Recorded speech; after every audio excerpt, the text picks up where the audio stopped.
Okay, show of hands, who's been on a boat before? Oh, everyone, pretty much. Okay, who's been on a boat when the water's been rough? Yeah, me too. Not fun at all, right? Being bashed around and trying to hold on for dear life, you know. Knowing how I felt, I can't even imagine how the disciples felt when Jesus said, "Get on your boat and go across the lake without me." In the book of Matthew, there's a story where Jesus calls Peter onto the water. Now, so Jesus has just finished feeding the 5,000, and he tells his disciples to get on their boat and go across the lake.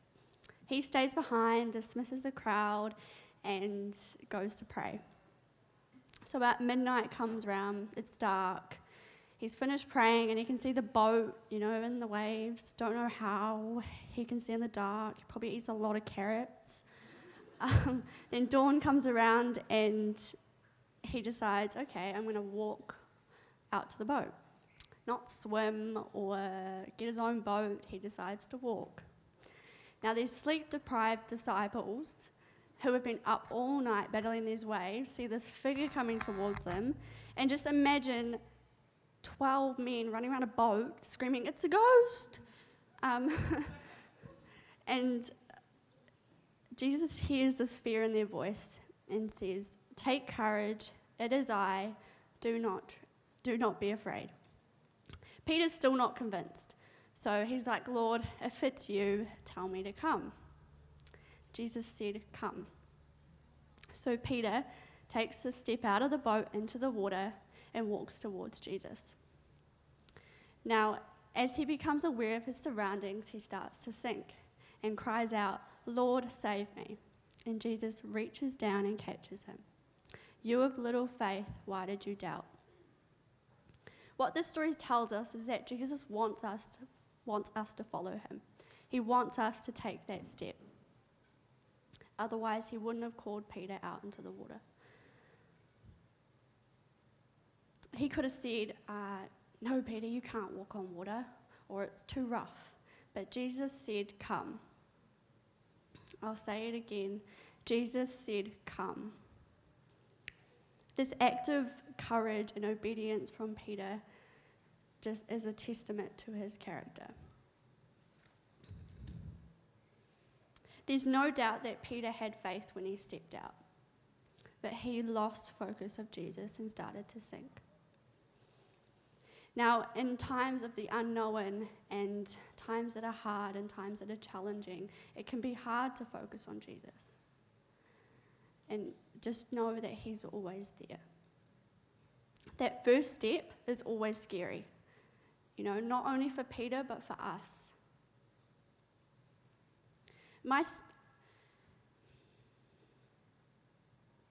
For me, doing this major, speaking to you all, is a huge step into the unknown. I was always a shy kid. I never raised my hand in class. I wouldn't be caught standing in front of people, let alone talking in front of people. But God has been working in my life and building my confidence through school speeches and celebration time, running youth group, sharing my testimony, and just having dreams and visions of talking to young people. Once I accepted Jesus' invitation and took that step of faith, he was there to guide me. Is Jesus inviting you to come?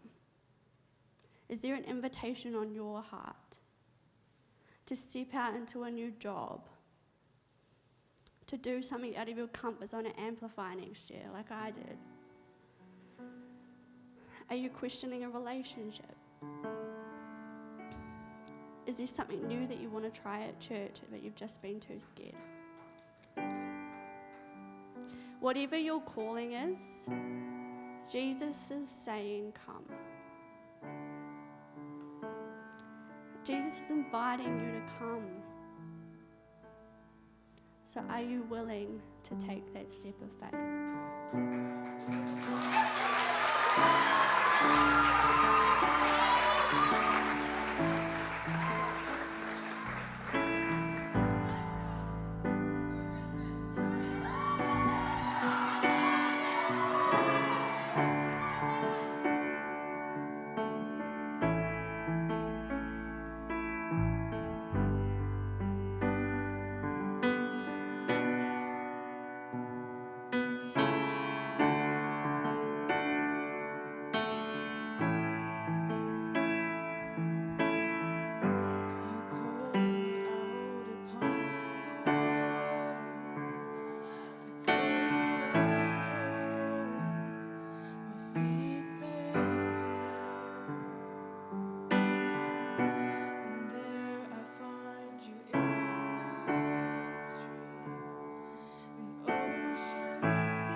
God.